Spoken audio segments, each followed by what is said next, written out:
surga. Wa man asani faqad aba. Siapa yang durhaka kepadaku berarti dia tidak suka masuk surga. Kesempatan kami terbatas karena waktu yang membatasi. Tinggal 20 menit lagi. Kabarnya sampai selesai isya. Waktunya hanya sampai isya. Oh, lanjut lagi. Baik. Saya coba 10 menit. Kalau enggak nanti 20 menit. Saya coba dulu 10 menit. Kalau enggak bisa 20 menit. Nanti Ustaz Dayat 10 menit pula.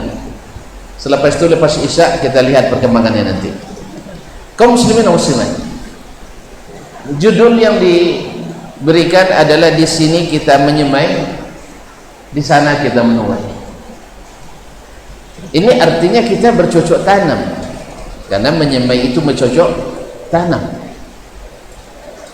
Dan semua yang kita semai kita berharap berbuah. Pertama tumbuh subur, kemudian berbuah segar dan bisa dinikmati buah yang manis. Maka layaknya orang bercocok tanam mesti membersihkan lahan.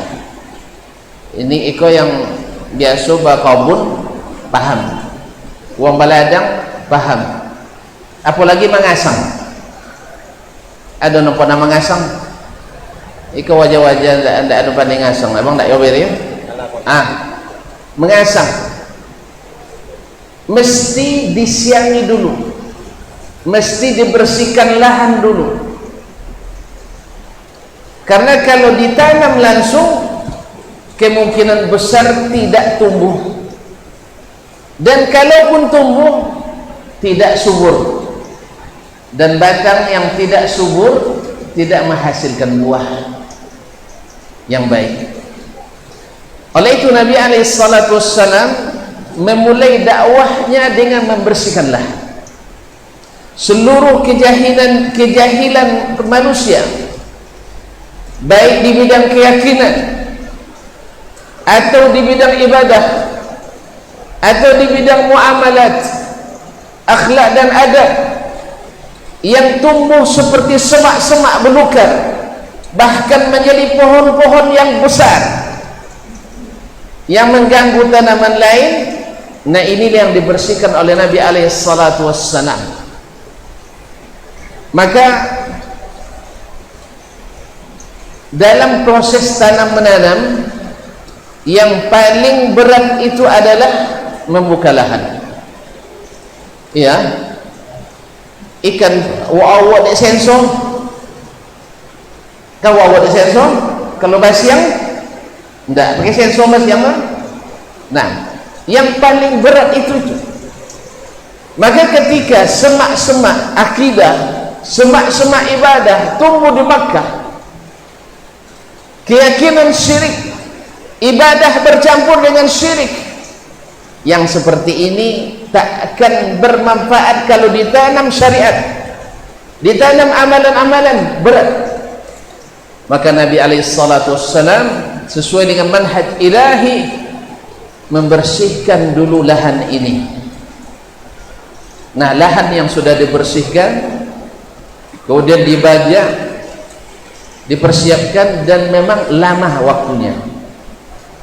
Biasanya setelah dibersihkan tidak langsung ditanam nih, dibajak dulu, disuburkan dulu, dihilangkan akar-akar yang masih tersisa. Makanya proses membersihkan lahan ini menghabiskan di Makkah saja 13 tahun.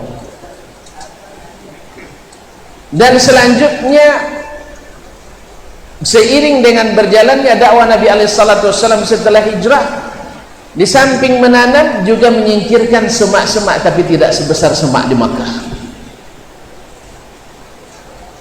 Maka ini adalah makna ini diambil dari firman Allah Subhanahu wa taala, fa'lam annahu la ilaha illallah. Fa'lam annahu la ilaha illallah. Ketahuilah bahwa tidak ada ilah dihapuskan semua ketergantungan, dihapuskan semua cinta yang mengkultuskan, dihapuskan semua ketaatan mutlak, dihapuskan semua kegandrungan, dihapus semuanya dari yang tidak patut menerimanya. Patung tak patut disembah, batu tak patut dikultuskan. Manusia yang tak sekeras batu apalagi tak mungkin dikultuskan, tak mungkin. Lalu diberi ini, setelah dibuangkan semak-semak ini semuanya yang menyemak akidah kaum muslimin, menyemak akidah umat manusia pada saat itu, lalu ditanamlah kalimat la illallah, kecuali hanya kepada Allah, kecuali hanya kepada Allah. Maka kaum muslimin dan muslimat dirahmati Allah, maka bila tanaman kita ingin subur, ingin menghasilkan buah yang segar, maka mesti di lahannya dibersihkan.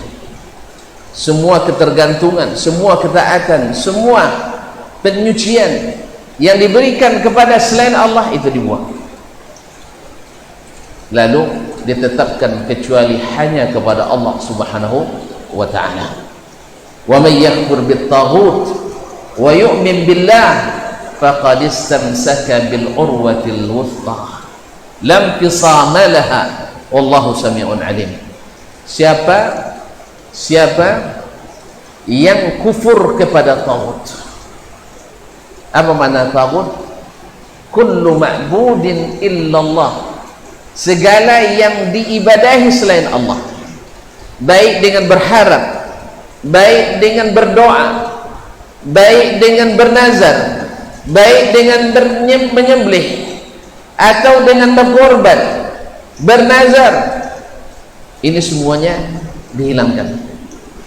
Wa yu'min billah, dan beriman kepada Allah Subhanahu wa ta'ala, faqad istamsaka bil urwatil wuthqa lam fisama laha, maka sesungguhnya dia telah berpegang teguh dengan tali yang kokoh agama Allah Subhanahu wa ta'ala. Wallahu sami'un alim, lam fisama laha, yang tak akan terlepas. Inilah ikatan yang tak terlepas, dibuktikan dengan sahabat radhiyallahu ta'ala anhum, dipotong-potong anggota tubuhnya untuk melepaskan ikatan ini. Dia katakan tidak. Disiksa di tengah terik matahari, diletakkan di atas perutnya batu besar yang panas, katakan ulu hubal, tinggi hubal, dia katakan ahadun ahad, karena kokoh dia lepaskan seluruh ketergantungan itu. Demikian juga ketergantungan kepada dunia. Tadi Masya Allah, kaum ibu, kaum bapak semuanya telah berlomba-lomba untuk melepaskan ketergantungan kepada harta benda yang kita miliki. Ketika datang perdagangan Utsman dari Syam, 100 ekor onta, dengan modal-modalnya katakan kulluha fi sabilillah, semuanya fi sabilillah. Datang Umar radhiyallahu anhu, sedekahkan setengah hartaku. Datang lagi Abu Bakar, aku sedekahkan seluruh hartaku. Di mana datangnya ini kaum muslimin? Karena berpegang pada tali yang kokoh. Ditanya kepada Abu Bakar, kok sanggup begitu ya Abu Bakar? Apa yang kau tinggalkan untuk keluargamu? Jawabannya, taraktu lahumullah wa rasulah, aku tinggalkan untuk mereka Allah dan Rasulnya. Allahu Akbar. Kaum muslimin sedang jemaah yang dirahmati Allah, setelah membersihkan lahan ini, lahan itu kalau sudah bersih perlu dipilihkan benih yang baik, dan harus ditanam oleh yang berilmu dan berpengalaman.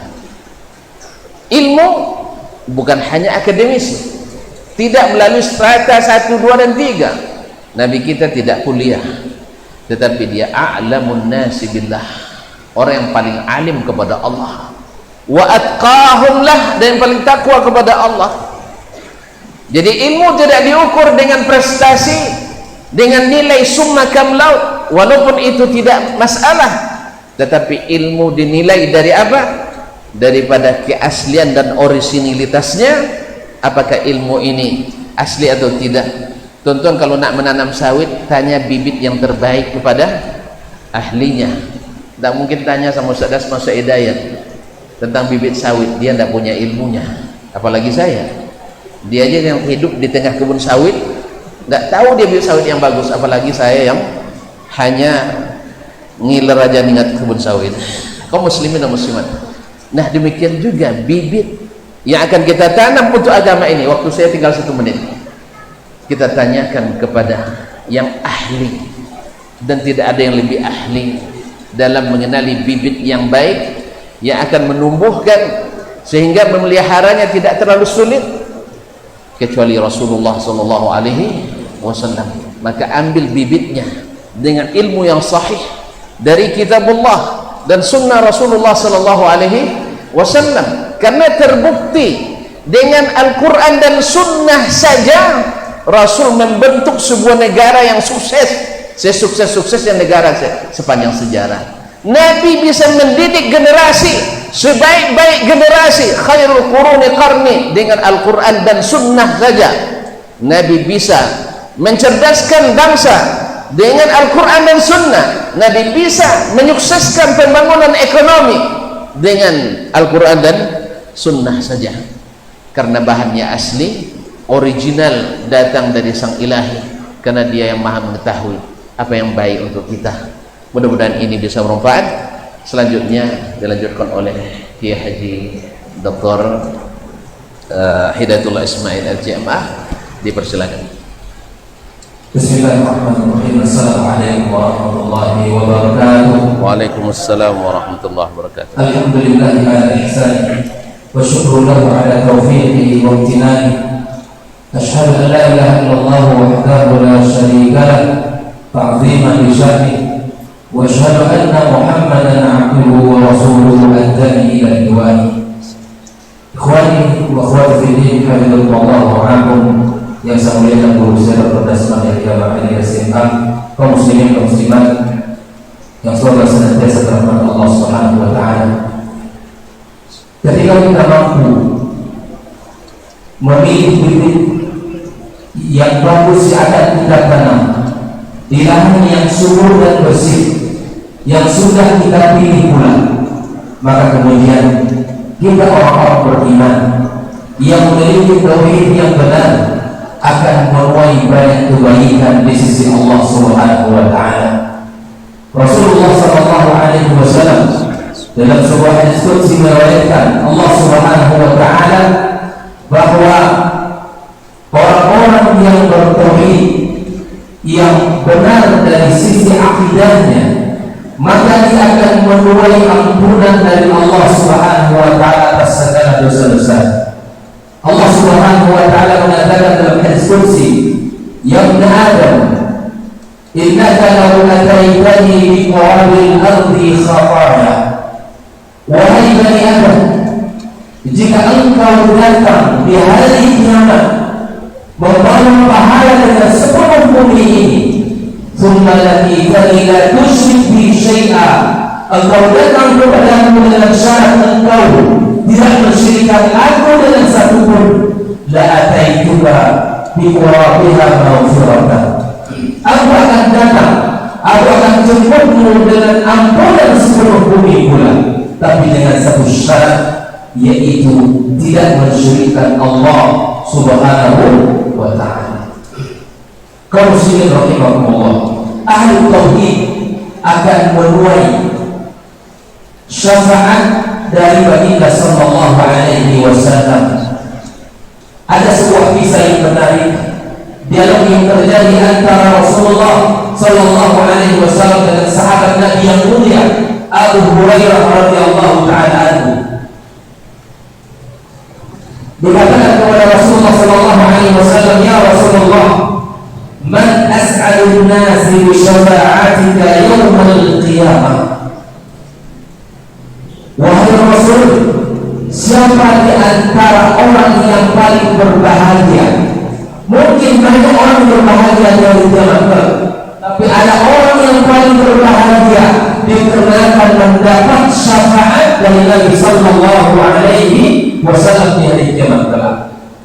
Maka Nabi sallallahu Alaihi Wasallam berkata kepada Abu Hurairah, "Laqad dhanantu ya Aba Hurairah alla yas'alani an hadzal hadits ahadun awwal minka lima ra'aitu min hirsika 'ala al-hadits." Wahai Abu Hurairah, aku telah menduga tidak ada orang yang akan menanyakan lebih awal dari kamu tentang hadis ini. Tidak ada orang yang akan mengawali kamu yang akan bertanya tentang hadis ini, karena aku lihat dari dirimu perhatian terhadap hadis yang sangat luar biasa. Kita tahu Abu Hurairah radhiyallahu taala anhu sahabat Nabi yang banyak meriwayatkan hadis Rasulullah sallallahu alaihi wasallam. Dengarkan hadis ini kaum muslimin, kepada kita semuanya, baik yang hadir dalam majelis ini dan kepada seluruh kaum muslimin yang menyaksikan acara kita ini, kepada siapapun yang menginginkan syafaat Rasulullah sallallahu alaihi wasallam di hari kiamat kelak, maka mari kita ikuti panduan Nabi kita alaihi salatu wassalam, panduan yang murni, panduan yang paling benar. Kata Rasulullah sallallahu alaihi wasallam, "As'adun nasi bi syafa'ati yaumil qiyamah." Orang yang paling berbahagia dengan syafaatku nanti di hari kiamat kelak adalah man qala la ilaha illallah, barang siapa yang berkata la ilaha illallah khalisatan min qalbi, ikhlas dari hatinya, ikhlas mengucapkan la ilaha illallah dengan segala syarat dan rukunnya yang telah dijelaskan oleh para ulama kita. Maka kemudian kita ikhlas mengamalkan hukum konsekuensinya. Apa yang dinyatakan Allah kita laksanakan dengan ikhlas, apa yang dilarang Allah kita tinggalkan dengan ikhlas, apa yang diperintah Nabi kita tinggalkan dengan cinta, apa yang disuruh Nabi untuk ditinggalkan kita tinggal. Maka orang yang seperti ini akan bahagia dengan syafaat Nabi kita sallallahu alaihi wasallam. Dia akan menuai kebahagiaan dengan mendapatkan syafaat Nabi kita sallallahu alaihi wasallam. Orang yang mukhlis, orang-orang yang murni akidahnya, orang yang murni tauhidnya, dia berdoa kecuali kepada Allah, jika dia minta hanya kepada Allah, jika dia bertawakal hanya kepada Allah subhanahu wa ta'ala.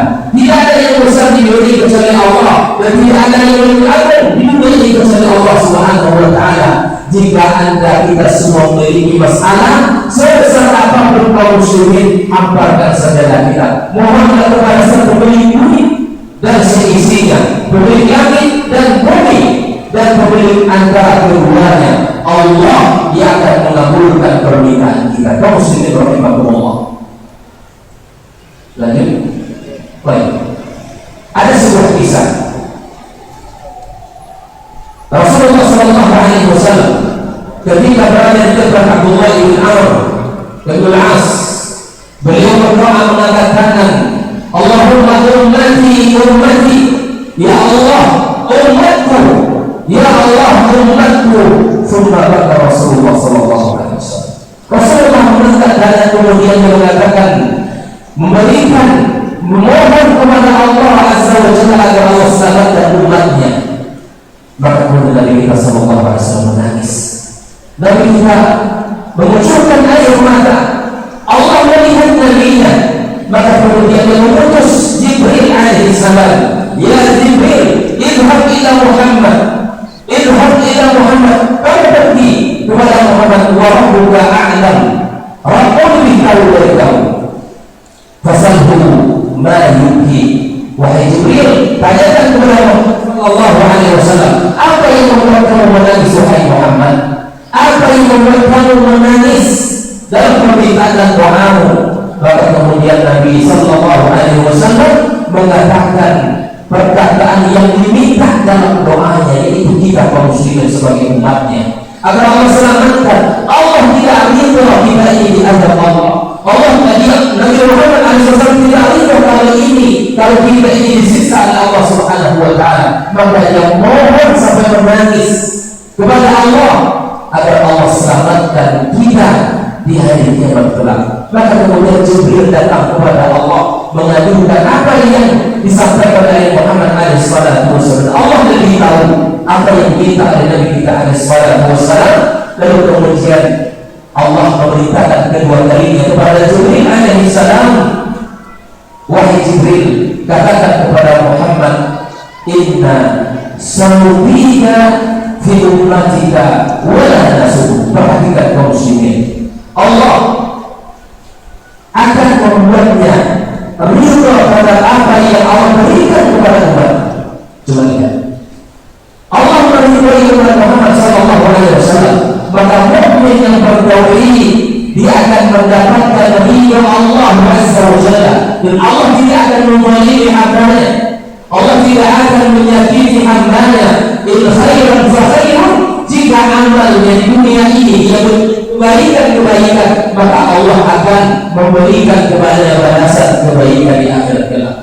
Wa in syarran fa syarrun, jika dia menyukai keburukan di dunia ini, maka dia akan tuai di akhirat kelak dengan balasan yang setimpal. Allah gambarkan dalam banyak ayat bahwa Allah tidak akan pernah berbuat zalim kepada hamba-Nya. Ikhwani wa akhwati fi din, hafizakumullah, ahli tauhid akan menuai surga. Rasulullah sallallahu alaihi wasallam mengatakan, man mata wa huwa ya'lam annahu la ilaha illallah dakhala jannah. Orang yang meninggal dunia kemudian dia tahu bahwa tidak ada ilah yang wajib disembah kecuali Allah, dakhala jannah, dakhala jannah. Maka inilah yang menjadi harapan kita semua kaum muslimin, di mana Allah akan mengampunkan dosa kita, di mana Allah akan mengizinkan Nabi-Nya untuk memberikan syafaat kepada kita, di mana Allah Subhanahu wa taala akan memasukkan kita ke dalam surga-Nya, dan ahli tauhid akan menuai kebaikan di dunia akhirat kelak. Allah Subhanahu wa taala mengatakan, man 'amila shalihan min dzakarin aw unsa wa huwa mu'min, yang beramal saleh. Amal saleh diukur dengan dua syarat.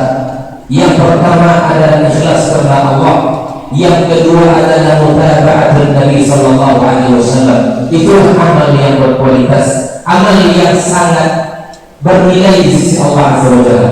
Baik itu laki-laki maupun perempuan dalam keadaan beriman kepada Allah, maka Allah فَلَنُحْيِيَنَّهُ حَيَاةً طَيِّبَةً.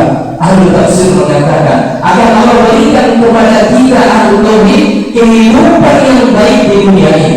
Para ulama tafsir mengatakan hayatan thayyibah adalah al-'aishu fil ta'ah, hidup di dalam kepada Allah Subhanahu wa taala. Kita hidup di dunia ini kepadanya, dan di antara makna hayatan thayyibah adalah halat bertaat.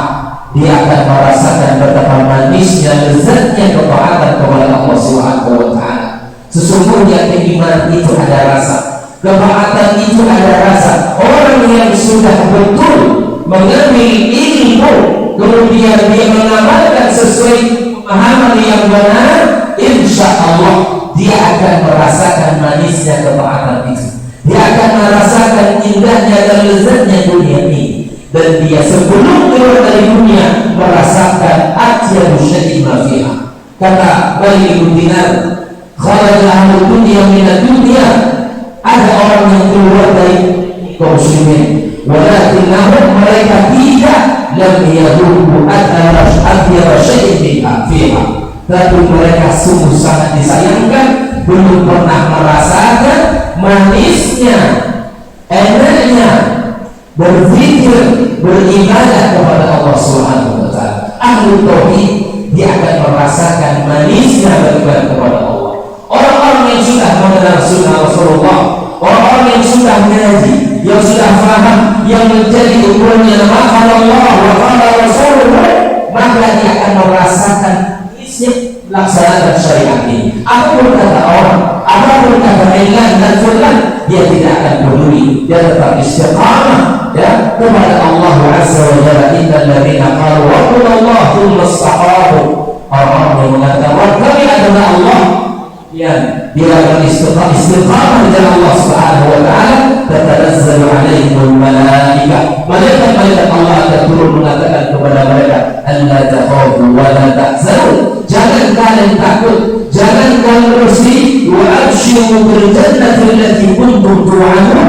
Gembiralah kalian dengan surga yang telah dijanjikan oleh Allah Azza wa Jalla untuk kita semua. Kaum muslimin rahimahullah, ahli tauhid, mereka orang-orang mendapatkan kebahagiaan hidup. Dan Allah katakan, wala ziyadahum ajrahum bihasani ma kanu ya'malun. Maka Allah akan berikan balasan yang lebih baik dari apa yang mereka kerjakan ini di akhirat kelak. Ahli tauhid mendapatkan kenikmatan yang di dunia dan di akhirat kelak. Maka itu kaum muslimin rahimahullah, jagalah tanaman-tanaman yang sudah kita semai dengan perawatan, menuntut ilmu, belajar, tafakuh fiddin. Kita berusaha dalam setiap hari kita. Nabi kita mengatakan, may yuridillahu bil khairan yufaqihu fiddin. Orang yang Allah inginkan kebaikan baginya, Allah faqihkan dalam bidang agama. Mudah-mudahan usaha kita dalam ini dalam rangka tafakuh fiddin sebagai bukti di mana Allah menginginkan kebaikan bagi kita. Allah mudahkan langkah kita, Allah mudahkan kegiatan kita ini, dan mudah-mudahan ini menjadi amal yang saleh yang akan kita tuai nanti di hari kiamat. Terakhir, kaum muslimin rahimahullah, perlu kita hati-hati, jangan sampai kita termasuk orang-orang yang nanti diusir dari telaga Rasulullah Sallallahu Alaihi Wasallam. Karena semua kita menginginkan setelah kita alam rahim, alam roh, alam rahim, alam dunia, alam barzakh, kemudian seluruh alam dihancurkan ketika terjadi hari kiamat. Akan ada hari kebangkitan, akan ada mahsyar, akan ada syafaat, akan ada hisab, akan ada mizan. Mizan adalah timbangan. Kemudian akan ada telaga, akan ada sirat, dan akan ada surga atau neraka. Maka berhati-hati, jangan sampai kita termasuk orang yang akan diusir dari telaga Rasulullah Sallallahu Alaihi Wasallam. Karena di hari kiamat kelak urusan sangat dahsyat dan sangat ketat, urusan sangat menegangkan, urusan sangat berat. Maka kemudian ada di antara hamba-hamba Allah dari umat Muhammad Sallallahu Alaihi Wasallam yang berusaha untuk mendapatkan telaga air dari Rasulullah SAW, tapi kemudian yuhalu bainahu wa bainan Nabi Sallallahu Alaihi Wasallam. Dia berhalang, dia diusir, sebagai diusirnya seekor onta yang ingin mendapatkan air, diusir. Bahkan kemudian Nabi tetap mengatakan, dia adalah umatku, dia adalah golonganku. Tapi dikatakan kepada Nabi Sallallahu Alaihi Wasallam, innaka la tadri ma ahdatsu ba'dak. Wahai Muhammad, engkau tidak tahu apa yang mereka lakukan setelah meninggalkan. Engkau tidak tahu apa yang mereka buat, yang mereka ada-adakan setelah kamu meninggal. Maka ingatlah Nabi Sallallahu Alaihi Wasallam, suhqan liman ghayyara ba'di.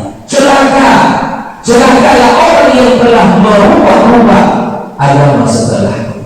Semoga Allah jaga kita, semoga Allah selamatkan kita, semoga Allah berikan kemudahan taufik kepada kita kaum muslimin, keluarga kita, untuk senantiasa istiqamah di jalan yang benar, di jalan yang baik yang telah dipandu oleh Rasulullah Sallallahu Alaihi Wasallam. Mudah-mudahan apa yang kita sampaikan pada malam yang penuh berkah ini menjadi bagian yang patut untuk kita terus semangati diri kita untuk kita lakukan kebaikan yang tak boleh terputus dalam kehidupan kita. Wallahu ta'ala a'lam bishawab. Saya kembalikan ke Ustaz.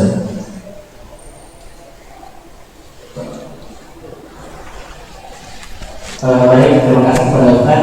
Jadi kami mengingatkan ketika waktu masuk sholat, sholat bersama dengan saya. Azan dulu. Azan dulu, azan sholat, masuk sholat. Masuk sholat. Iya. Masuk sholat lambik dia marem.